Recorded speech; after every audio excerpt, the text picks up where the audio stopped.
Tararán, tararán, tan, tan, tararán, tararán. ¿Pero me vas a contestar qué te pareció la película? Tararán, tararán, tan, tan, tararán, tararán. Basta de ese tema, al menos decime que fue lo mejor de la película.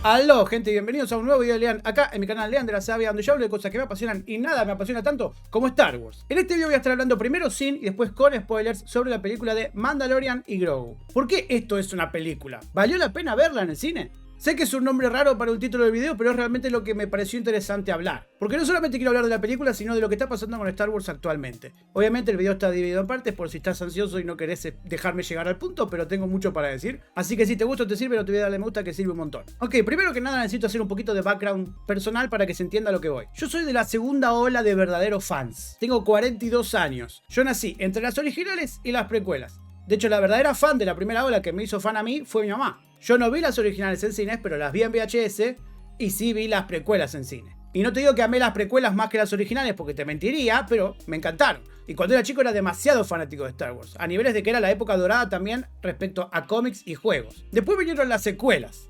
Y obviamente llegó mi época más hater, ¿no? Que ni siquiera fue con Last Jedi. Mi época más hater fue con Rise of the Skywalker y la serie de Obi-Wan. Aunque no me gustó cómo manejaron a Luke, Last Jedi, porque yo amaba el look de Leyendas y sigo pensando que desperdiciaron hacer un look copado como el de Leyendas. Y siento que, aunque lo arreglaron un poco al final, medio me hicieron un look demasiado derrotista en la Jedi. Sí, igual, me gustó como película en sí y me pareció interesante lo que plantearon de la trama, de Kylo Ren y de Rey. Por eso yo no odié tanto la Jedi. Pero después vino Rise. Rise of the Skywalker se cagó en la Jedi, se cagó en Force Awakens, se cagó en las originales, trayendo cosas como Palpatine, la profecía, mezclando todo, cagándose en lo que se contó antes, y para vender tickets apelando a referencias. Dejando claro que nunca hubo plan de nada, más que ganar plata. Y lo peor es que ganaron plata. Por cierto, si quieren ver, mis videos están ahí, de un poco más reaccionando en caliente. La cuestión es que pasamos de vivir el hype más alto de la saga, y te lo digo porque viví toda la época de internet con Star Wars, el hype más alto donde todos estábamos amando Star Wars y estábamos emocionados, fue antes de que salga Force Awakens, a casi matarlo.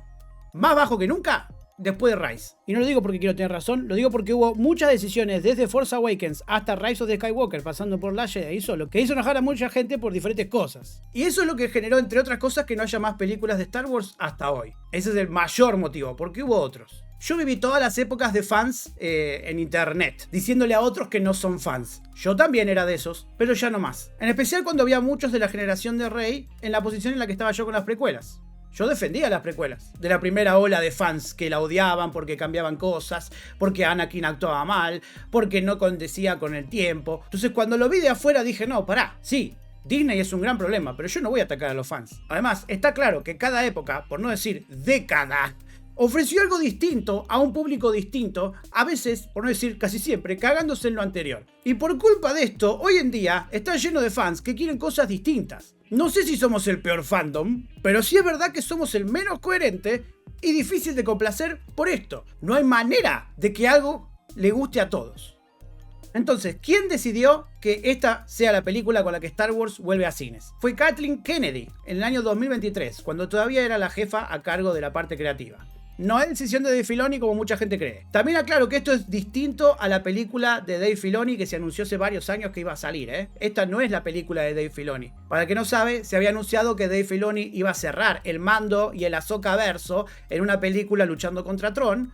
Pero por cómo viene la mano, porque la temporada 2 de Ahsoka parece que viene en el 2027, así que yo creo que esa película, si sigue vigente, saldrá en el 2030 más o menos. Y esto vino en medio de las huelgas de actores y guionistas de ese año, que atrasó y cambió los planes de Disney, como que tuvieron un momento de pausa para ver cómo seguir. La parte de Disney ya venía de varias crisis, no solo lo de las secuelas, sino también la pandemia y también el cambio a la era de streaming. De hecho, la serie de Mandalorian es de la época de tenemos que hacer productos para las series. Así como Obi-Wan también es un producto de esa época porque Obi-Wan iba a ser una película y fue una serie. Y también es en respuesta a que, entre comillas, para Disney fracasó la película de Solo. Entonces dijeron, bueno, entonces Obi-Wan, serie, para vender a Disney Plus.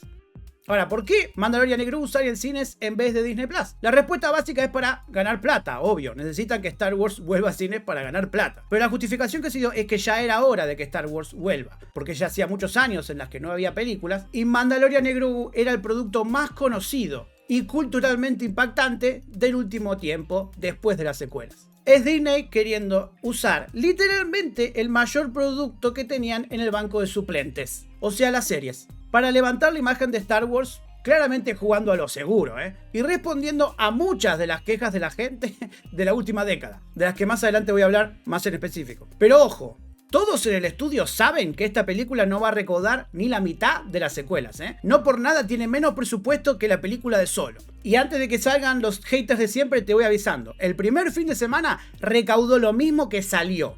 Obviamente a eso le tenés que sumar lo que gastaron en marketing y toda la bola, así que necesito un par de semanas más para recaudar, pero solamente eso ya está bien. Ni hablar de todo lo que van a hacer con el merchandising, porque eso es Star Wars. Es simplemente volver a instaurar a Star Wars en el Vox Populi. De hecho, si hay algo que esta película va a terminar generando es que aumenten las suscripciones de Disney Plus para que la gente vea cosas de Star Wars, como para retroalimentar todo. Pero nadie en el estudio tenía imaginado de que esto iba a llegar a los $1.000 millones, Con todo esto no estoy ni siquiera opinando, estoy dando información. Yo en lo personal no me voy a subir al barco de odiar a Dave Filoni porque trending, solo porque está a cargo él y no Kathleen Kennedy. Como dije, él no decidió que esta película vaya a cines. Y además me parece objetiva y subjetivamente una mejor cabeza para estar a cargo de Star Wars, que prioriza la creatividad por sobre la ganancia. Y que él esté a cargo no significa que todo va a tener a los personajes que él creó o el tono que él usa. Él va a seguir permitiendo cosas como Andor. Y sigo teniendo fe porque siento que él le va a poder dar una mejor cohesión a todo. Pero obviamente es una fe con asterisco, porque tampoco es que todo lo que hace Dave Filoni está bien.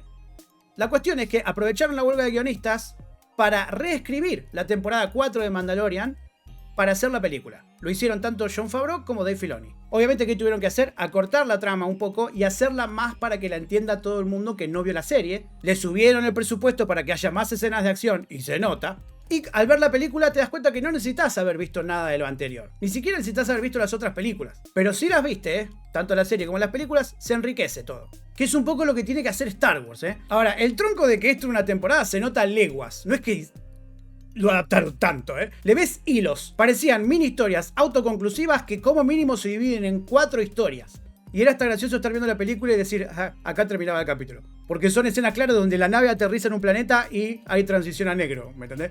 De hecho, es exactamente lo contrario a lo que pasó con la serie de Obi-Wan, pero literalmente opuesto. La serie de Obi-Wan se nota leguas que era una película que tuvieron que estirar y dividir para que parezca serie, con rellenos y vueltas de cosas innecesarias. Al margen de mis otros problemas con la serie de Obi-Wan, ¿no? Que no me voy a expandir otra vez. O sea, sí, a pesar de que la adaptaron, ni siquiera es una opinión, es un dato de que se nota de que era la temporada 4 de Mandalorian. Ahora, habiendo dicho esto, ¿qué me pareció a mí la película? En resumidas cuentas, no revoluciona nada Mandalorian y Grogu. Pero está bien. De hecho, ni siquiera es el mejor producto de Star Wars en el 2026 hecho por Dave Filoni. Porque eso es Darth Maul Shadow Lord. Pero aunque obviamente tiene sus cosas, como la duración, que es un poquito larga, que se siente una temporada de una serie, que no se arriesga tanto a nivel narrativo de la galaxia, o incluso las conveniencias típicas, igual la película me encantó y la disfruté un montón. Llámame conformista, pero dame más de esta mierda. Es lejos el producto de Star Wars que más apela a la nostalgia, por no decirte se abusa de la nostalgia, mezclando demasiados conceptos. Pero gracias a eso se siente Star Wars. No sé si le va a gustar a todo el mundo, pero creo que todo el mundo tiene chances de que le guste. Y esa sería la primer gran respuesta a todas las críticas que vienen teniendo. Es como, apunta a demasiadas cosas y capaz alguna le pega. Y aunque es el peor fandom para poder complacer, tampoco es una película que solamente apela a atraer gente nueva. No. Y a partir de acá voy a ir con spoilers, así que ojo, te estoy avisando por si no te querés spoilear. Gracias por haber llegado hasta acá, si no lo querés ver, no te olvides de darle me gusta que sirve un montón. Suscríbete para más videos como este y empiezo con los spoilers en 3, 2, 1, ok. Es hasta gracioso cómo apelaron tanto a la nostalgia que hasta repitieron tramas. Porque el hecho de que otra vez tienen que ir a rescatar a Rota, el hijo de Jabba de Hutt, porque fue capturado. Mando y Grogu tuvieron que ir a rescatarlo cuando también lo hicieron Ahsoka y Anakin en la película de Clone Wars. Obviamente hay un giro de que él no estaba técnicamente capturado. Pero hay algo ahí que incluso te mostraron la imagen de cuando él era chiquito. Y obviamente hay mucho apelar a la nostalgia y a la familiaridad, para que sientas que es el mismo universo. De hecho, la película arranca con un planeta como Hoth, que no te dicen que es Hoth, pero parece Hoth. Planeta completamente nevado, que está ocupado por el Imperio, donde vimos los ATs de la película del Imperio Contraataca, e incluso tiene una excelente escena de acción para plantarte en cómo es el personaje de Mando, Din Djarin. Aunque también toda esta escena en este lugar que parece Hoth, tiene dos de las peores escenas de la película para mí, que no es que son peores escenas, sino que son cosas que me hacen como, o sea, ¿qué hacen los ATs moviéndose en ese lugar en la montaña? Tipo, un mal paso y se caen todos. ¿What? Y después la escena de que son las granadas más inútiles del mundo porque tenés 2 horas para escaparte antes de que exploten. Pero acá viene el otro, que es un poco la sensación general de la película. ¿Qué me importa a mí lo que tardaron en explotar las granadas y mirá qué lindo Grogu golpeando la mando porque está asustado de que van a explotar? O sea, en el balance me pesa más lo lindo que fue Grogu desesperado que lo que tardó en explotar la granada. Después, la mayoría de las escenas de acción están muy bien. De hecho, te diría que hay muchas más de las que esperaba que iba a haber, Hay tantas que hay para todos los gustos. Hay una que hasta me recordaba a las películas de Transformers, que eran cosas gigantes peleando, dando vueltas que no entendés qué está pasando. Cuando los Hats estaban peleando, tipo Rota contra los gemelos, yo decía, no entiendo quién es quién, ¿qué está pasando acá? Por favor. Pero ¿quién diría que podía ver a Rota peleando bien? O sea, no hicieron que pelee mano a mano nada más, no, usaba su cuerpo. O sea, me justificaron bien que Rota pelee. Y también me justificaron muy bien a Din Djarin, porque estuvo excelente en toda la película, en ningún momento lo ningunearon por la trama. Y Grogu haciendo piruetas usando todas las habilidades que adquirió en la serie también me encantó. Eso, la diversión de los chistes porque es muy graciosa y la música que es lejos lo mejor, valieron la pena que pague la entrada de cine. Ahora, necesito destacar que lo más importante para mí fue lo que me hizo sentir. Como dije, en general es muy divertida, pero además se toma su tiempo para el drama. El momento que a mí más me emocionó es Grogu cuidando a Din Djarin. Fue muy lindo ver cómo usa todas las cosas que aprendió, pero también fue lindo ver cómo pasó a mutar a ser Yoda y verlo meditando como Luke le enseñó. Para el que no sabe, sí, Grogu entrenó con Luke en la serie de Boba Fett, que es una oración que no tiene sentido, ya lo sé. Es una de las peores cosas que hacen Dave Filoni y Favreau, contar historias buenas en lugares que no tienen que ir. Verlo a Grogu madurando, usando las cosas que aprendió tanto de Luke como de Mando, me encantó. Y encima verlo a Grogu pareciéndose Yoda, estando en una selva apantanada, creando una cabañita como la que hizo Yoda, me hace pensar, no, pará, esto es instinto de la raza. Que sí, es apelar a la nostalgia, pero por otro lado me da cohesión. Y aunque también te voy a reconocer que justo esta es la escena que te hace sentir que la película está durando mucho, gracias a esa escena también me cagué de risa, porque venía todo tan dramático, tan tristón de que por ahí se moría Din Djarin, de que Grogu va y lo empuja y lo golpea la cabeza y yo me cagué de risa. O sea, Grogu golpeándolo después de ese tiempo de tensión y silencio fue excelente. No lo esperaba y va perfecto, porque Grogu es un nene todavía y no calcula bien porque todavía está aprendiendo. Ese es el humor del bueno. No fue simplemente humor para romper el hielo o humor que no tiene nada que ver con el personaje. No, encaja. Bueno, Mando no encajaba, pero el humor sí. Y ver toda esa escena de él cuidándolo, de abrazándolo, pescando, dándole de comer, y todo eso a mí me encantó. Y agradezco que los trailers no me hayan spoileado nada de todo este bloque, porque todo lo demás era, bueno, bastante predecible. Ahora, analizando un poco más la trama y el punto del video, de no solo si vale la pena, sino por qué es una película, también se nota que hicieron muchas cosas para responder a las críticas. Como yo estudié esto y también ahora un poco trabajo con esto, no podía evitar no ver que esto es una respuesta de PR, o sea, una marketing, una respuesta de relaciones públicas. Por ejemplo, lo primero que me sale a decir sobre la película es que es inofensiva, ya que no altera el canon de nada, por ende no va a enojar a gente como a mí, que protegemos el canon. De hecho, algo que tengo que decir, ni siquiera sentí que alteraran los cómics, que es algo que Dave Filoni y Jon Favreau suelen hacer, que se cagan en los cómics que se supone que son canon. O sea, no agarra personajes de ningún lado para cagarlo, matarlo o hacer que haga cosas que no hace. O no se cagan profecías, o no se cagan cosas que pasaron antes. No hace eso solamente por el shock, por el golpe, por el giro. Por eso es inofensiva. De hecho, trae cosas de todas las épocas de Star Wars para apelar a la nostalgia, pero no rompe la mística de nada, ni la esencia de ninguna. Que yo siento que sí hicieron un montón las secuelas. Y las precuelas también, pero la secuela fue peor. O sea, querían venderle Star Wars a un público nuevo, pero hacían enojar al público viejo. Entonces trae muchas cosas. Por ejemplo, arranca recordándonos dónde estamos, y en qué momento y qué pasó. Esto es después de que la rebelión le gane a Palpatine, después de que nazca la Nueva República. Din Djarin es un mercenario, digámosle, que trabaja para la Nueva República atando cabos de los imperiales que quedaron por ahí. Justamente lo contratan para ir a lugares donde la Nueva República no puede llegar. El personaje de Sigourney Weaver representa esto, representa como la Nueva República tratando de arreglar las cosas. Me encanta el hecho de que sutilmente te están diciendo de que tratan la diplomacia incluso con gente de mierda y sale mal, para sentir familiaridad y ubicarnos. Pero esa trama no avanza con esta película, no le corresponde porque Mandalorian y Grogu es íntima. Son piezas de la maquinaria más grande de ellos acá. Ahora, Mandalorian y Grogu se sienten re familiares si no viste su serie también. ¿Por qué? Porque es un mandaloriano, caza recompensas, que rompe culos con todo lo que hace, usando todas sus armas, que son armas que ya viste en el resto del universo, acompañado por un mini Yoda, que usa la fuerza, y son como padre e hijo.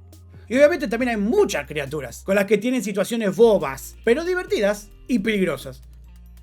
Que eso también es muy Star Wars. Los enemigos pasan a ser los mafiosos Hutt, los gemelos que conocimos en la serie de Boba Fett, que quieren seguir el legado de Jabba the Hutt, a quien vimos morir en El Retorno del Jedi, pero no tienen el mismo poder que tenía Jabba the Hutt. De hecho, el ejército que tienen son droides de la época separatista. Y el conflicto de la película termina siendo Rota the Hutt, el hijo de Jabba the Hutt, que nos lo presentaron en la película de Clone Wars y ya desde chico no quería ser como su padre, o no parecía ser como su padre. La película no tendrá mucha sustancia y será inofensiva a nivel narrativo de la saga, pero tiene mucho corazón y se divierte jugando con nosotros. Es como que usa todos los chiches de la galaxia de Star Wars, haciéndome sentir a mí que es un universo ultra conectado. Hasta forzosamente te diría, porque hace todo esto conectándose. Pero mezcla tantas cosas sin arruinar nada. O cosas que hagan enojar a otros, como me pasó a mí con las secuelas en cómo usaron a Han, a Leia y a Luke. Obviamente, si viste la serie también sentís que hay una continuación, ¿eh? No es que está completamente perdido todo esto. Ya habíamos visto que Mando y Grogu iban a esta base, donde ya estaba Seb Orelios, en la que justamente hacía misiones para la Nueva República. También vimos su casa en Nevarro, aunque no vimos a Griff Karga, que hubiera estado bueno. Hubiera sido un buen personaje para esta película, Griff Karga, pero no está porque el actor falleció. Pero es lindo ver cómo sigue viviendo ahí, tiene la nave N1, la ciudad de Nevarro está próspera. Y eso está gracioso que la película apela a la nostalgia de la misma serie de Mandalorian. ¿Por qué? Porque, oh casualidad, el personaje de Sigourney Weaver, que sí, no me aprendí el nombre, vos fíjate, le da una Razor Crest, que es la nave de las primeras temporadas. Pero es lindo verlo a Grogu saltando en la cama donde empezó todo. Que no es la misma nave, pero él recuerda eso feliz saltando en la cama. Y eso está ultra conveniente y gracioso que cuando están en Narjuta, tratando de pelear contra los gemelos, Mando encuentra un rifle exactamente igual al que usaba en la primera temporada. Es como, dale. O sea, sí, se abusan de la nostalgia. Pero también nos dan cositas nuevas. No solo me dieron Narjuta, que es un planeta que yo conozco más que nada de leyendas, y un poco se vio en la serie de Clone Wars, si mal no recuerdo, sino que también nos dan un planeta nuevo que es Yaqari, que es medio Gotham City mezclado con Blade Runner, que estuvo bien. Eso sí, respecto a la serie hay algo que es un cambio bastante notorio, que es el tono. De hecho, no solo cambió el tono con la serie, sino también con las películas anteriores, las secuelas. Sigue teniendo toques de pulp western galáctico, pero se tira un poco más con la soap opera, como las originales, las clásicas. Es más para toda la familia que la serie. Y es más para toda la familia que las secuelas, que apuntaban un poco más a público adolescente, si me preguntas a mí. De hecho, la película se acerca más a Skeleton Crew que a Mandalorian temporada 3. Y obviamente que esto lo hace porque quieren apelar a todo el mundo. Le bajan un poquito el volumen al tono oscurito, medio adulto que tenía la serie para habilitarlo. Tiene violencia, muertes, pero busca que toda la familia junta pueda verla. Obviamente, nada que ver con el tono de Andor, que es la otra punta, y yo quiero más de esto, y va a haber más de esto. Pero me parece bien que este sea el tono que se busque para cines. Y además un poco también te demuestra cómo veo los hilos del marketing. Porque obviamente Mandalorian, la serie, arrancó de una manera, pero como Grogu se empezó a hacer muy fuerte, ¿eh? Como que la película se adaptó más a lo impactante que es Grogu que a lo que era la serie originalmente.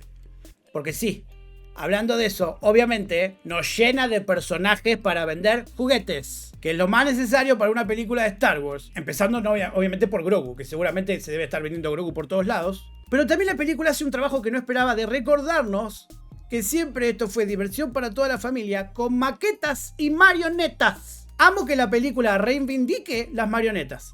Prioriza la diversión por sobre la sorpresa o relevancia. O sea, por eso reitero, vale la pena verla en el cine, por la experiencia pochoclera de la acción, la diversión, pero también por las marionetas. Y tampoco te voy a decir que me encantó todo lo que vi de las marionetas, porque eso es mentir. De hecho, al principio, verlo a Grogu con los ancelanos, los Babu Freaks, o sea, los que parecen Minions, yendo a rescatar a Mando adentro de esa navecita, me hacía pensar como, dale.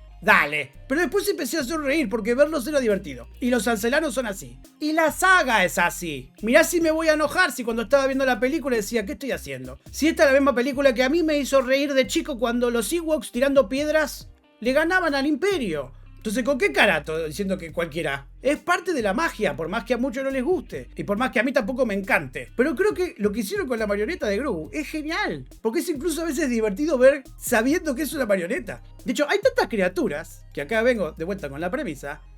Hay tantas razas y especies que la película parece una respuesta a una de las grandes quejas que tuvo, por ejemplo, la serie de Andor. La falta de especies. Porque venían últimamente siendo muy humanos. No solo hubo pocos humanos, sino que hasta hicieron que el torneo en donde pelean Rota y Mando peleen contra las criaturas del juego virtual que conocemos desde la primera película. donde Luke y Chewbacca jugaban con monstruos que no habíamos visto en live action hasta ahora. Que después fue apareciendo ese juego a lo largo de la historia de Star Wars, pero ahora lo vemos en vivo. O sea, juegan con la nostalgia y te lo ponen en live action. Y es literalmente ellos diciéndote, mirá cómo te traigo los chiches para que jueguen. En parte también, si querés verlo de esta manera, puede sentirse como que estás yendo al parque de diversiones de Star Wars en Disney. Un poco te están vendiendo el parque de diversiones de Star Wars. Por eso también estoy viendo esos hilos en la película. Como que quieren eso. Lo único que faltó en la película es un sable de luz, porque el resto está todo. Siguiendo con el tema de respuestas a cosas que pasaron en los últimos años, hay otra que me llamó mucho la atención, que es el personaje de Embo. Que yo sé que muchos de ustedes van a estar diciendo, ¿quién?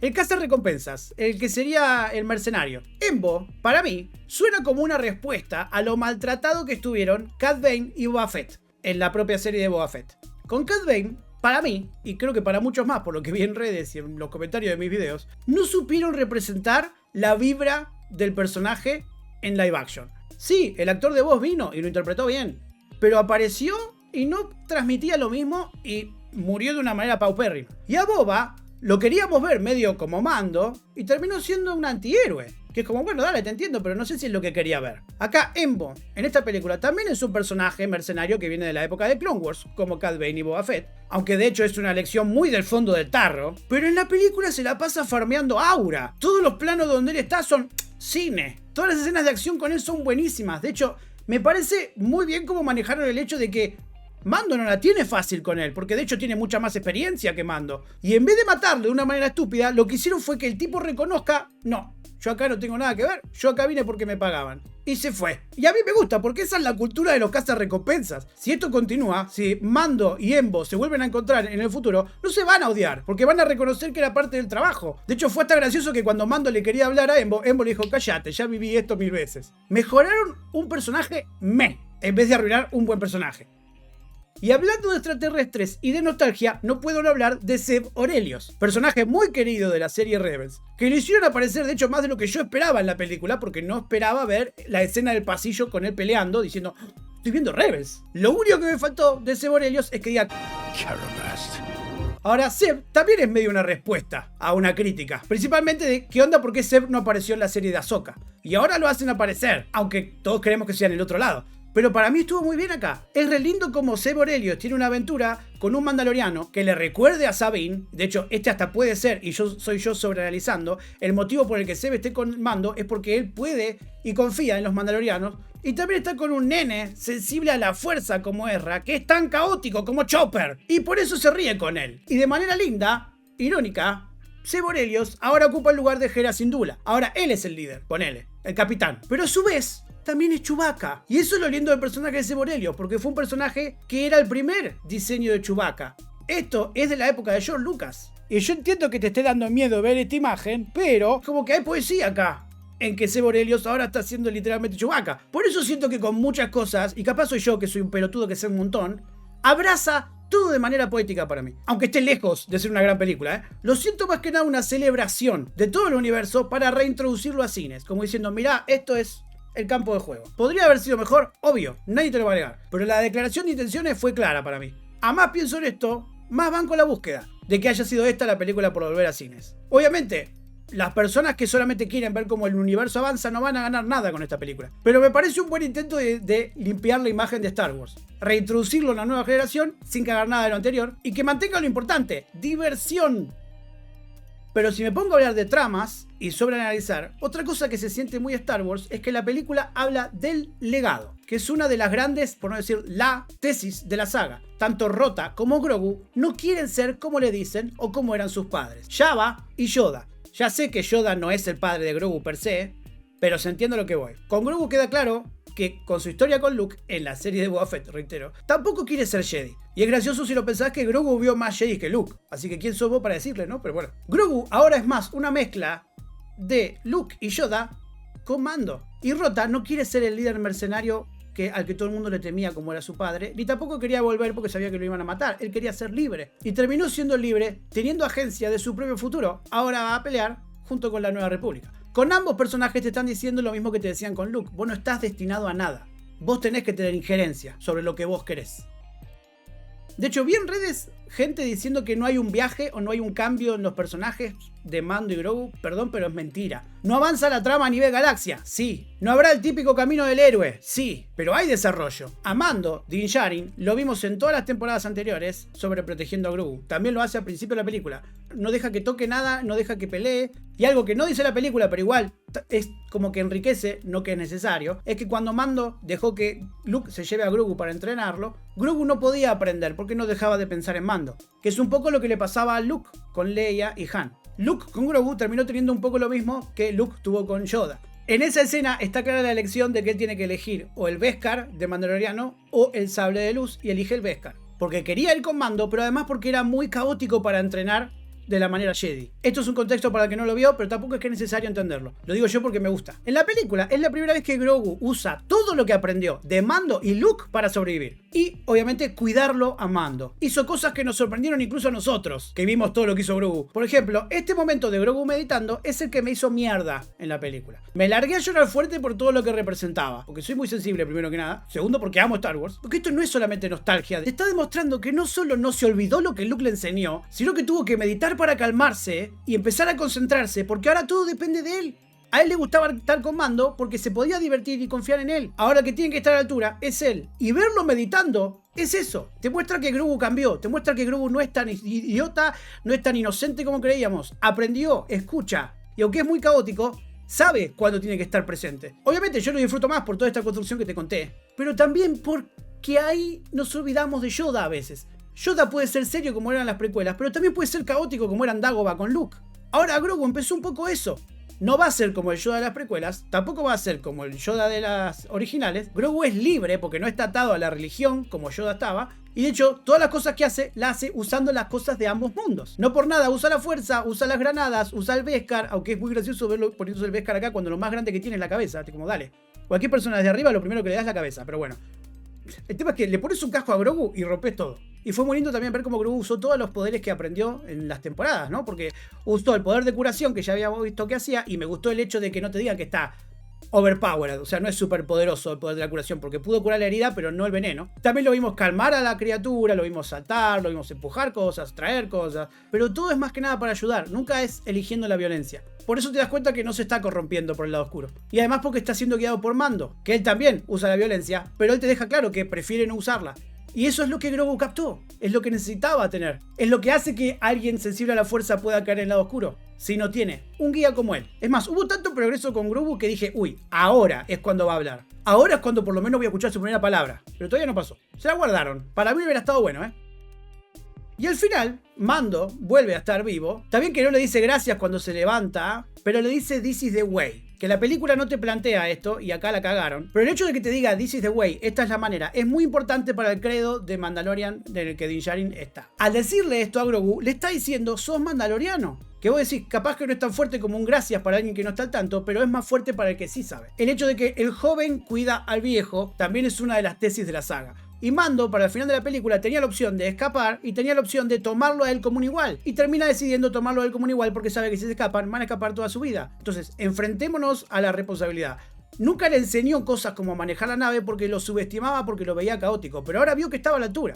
De hecho, la película te construye esto, porque cuando tenían que perseguir a Rota, Grogu, sin que Mando le dé órdenes, se encontró algo, se subió y empezó a perseguir. Si lo hubiera protegido a Grogu cuando los atacaron en su casa, por ahí hubiera zafado de todo esto, y de hecho lo capturaron por darse vuelta para ver cómo estaba. Y después de que Mando y Zeb capturaron al del Imperio, Mando se dio cuenta que hubiera estado bueno que Grogu sepa manejar la nave. Y por más estúpido que suene para vos, que Mando le deje tocar los botones de la nave a Grogu es un progreso enorme. Y un cambio de la dinámica para estos dos, que pasó en esta película. ¿Podrían haberlo elaborado un poquito mejor? Sí, no te voy a decir que no. Pero pasó. Ahora son un dúo dinámico, libre, que puede confiar el uno en el otro. Y para cerrar, aunque poco, la película también construye a futuro. No hay trama que quede abierta, salvo el matar al remanente de los imperiales, que cayó uno o dos. Encontré una imagen en Twitter que les estoy mostrando. Acá están marcados los que ya están y los que quedan, que son los que nos habían mostrado en la serie. Y el pelado que capturaron, que es Coin, seguramente de información de los demás. El tema es que claramente todo esto va a desembocar en que Tron, el almirante Tron, va a ser el líder de todo ese remanente. Y no sea cosa que la información que obtuvieron acá sea para esto, para encontrarlo. y lo que veamos en próximas temporadas, que lo que sigue de esto es Ahsoka, temporada 2, probablemente sea Mando y Grogu conectando con Zeb Orrelios y Ezra, para que armen un grupo para ir a rescatar a Ahsoka en otro planeta, para después pelear con el Almirante Tron. Eso es lo que se está construyendo en el universo de Mando y Ahsoka. Obviamente, deberían aparecer otros personajes como Luke, Leia y Han Solo, y no sé cómo garcha van a ser, pero tampoco es que va a haber una guerra galáctica enorme. El punto es derrotar al Almirante Tron. Ese es el enemigo final de esta época, que ni siquiera fue mencionado acá. De hecho, parece que la película esta es en paralelo a los eventos de Ahsoka. Pero quiero creer que el motivo por el que Zeb está con Mando es porque cuando Zeb y Ezra se encuentren, Mando los va a ayudar. Porque al margen de eso, la historia de Mando y Grogu es simplemente ser cazarrecompensas. Y obviamente ayudar a los necesitados, porque los dos tienen un corazón enorme. Por eso ayudaron a Rota. Y de hecho, puede que Rota también se les una, porque Rota conoce a Ahsoka. Entonces está bien que ellos se adhieran a la trama que esté pasando. Y algo que planteó la película, además de que va a decir su primera palabra eventualmente, y vamos a estar todos llorando cuando lo diga, y ojalá sea algo como papá, Mando o This is the way, algo que es muy evidente es que un poco más y la película te grita en la cara, che, los Hutt viven cientos de años. Así que Rota probablemente termine viviendo o teniendo aventuras con Grogu después de Din Djarin. ¿Quién te dice que no nos den una serie animada o algo por el estilo de ellos 100 años después teniendo aventuras? Sin contarnos qué pasó con Din Djarin, obviamente. Porque no sé si quiero ver el momento en donde Grogu ve morir a su papá. No, ¿queremos ver ese momento? Yo creo que no. O sea, a mí lo que me pasaba es que sí, la película lo manejó bien, pero era obvio que no iba a morir. Ahora, si llega a pasar en algún momento que va a pasar, tengo miedo. Pero la sola idea de saber que hay un futuro de Rota y Grogu teniendo aventuras y divirtiéndose como se divirtieron en la playa en esta película, a mí me emociona. Porque son ellos siendo libres. Y es lindo pensar que Din Djarin va a saber que no está solo. Y bueno, gente, eso es todo lo que tenía para decir. Espero que les haya gustado, servido. Por favor, coméntenme ustedes qué les pasa con la película, qué les pasó con el video. Si les gustó, no sientan el me gusta, que sirve un montón. Si son nuevos, acá tiene el botón para suscribirse. Y acá les voy a estar dejando otros videos o vivos que estuve haciendo últimamente. Por ejemplo, el de Darth Maul Shadow Lord o otro contenido. Como siempre, muchas gracias por haber llegado hasta acá. Y nos vemos en el próximo video de Lea.